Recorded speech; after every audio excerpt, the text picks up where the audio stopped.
পৃথিবী অক্ষ বরাবর 23.5 ডিগ্রি হেলে থাকার কারণে প্রতি বছরের মে মাসের শেষের দিকে এবং জুলাইয়ের মাঝামাঝি সময়ে এই ঘটনা ঘটে।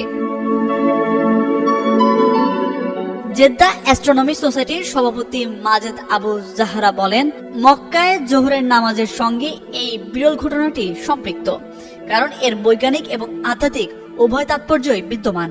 এই প্রাকৃতিক ঘটনা বিশ্বব্যাপী মুসলমানদের জন্য আধুনিক কোনো সরঞ্জাম ব্যবহার ছাড়াই নির্ভুলভাবে কেবলার দিক নির্ধারণ করার ঐতিহ্যবাহী পন্থা। সূর্যোদয়ের সঠিক সময়ে তারা কেবল সূর্যের দিকে মুখ করে মক্কার দিকে তাদের নামাজ নির্ভুলতার সাথে পাঠ করতে পারেন। জ্যোতির্বিজ্ঞানীরা এই সারিবদ্ধকরণকে জেনিথ পয়েন্টের কাছে বায়ুমণ্ডলীয় প্রতিসরণ পর্যবেক্ষণের একটি মূল্যবান সুযোগ হিসেবেও দেখেন। এই ধরনের পর্যবেক্ষণ সৌরজগতের অবস্থান এবং বায়ুমণ্ডলীয় পরিস্থিতি সম্পর্কে আমাদের ধারণাকে আরো স্পষ্ট করতে সাহায্য করে।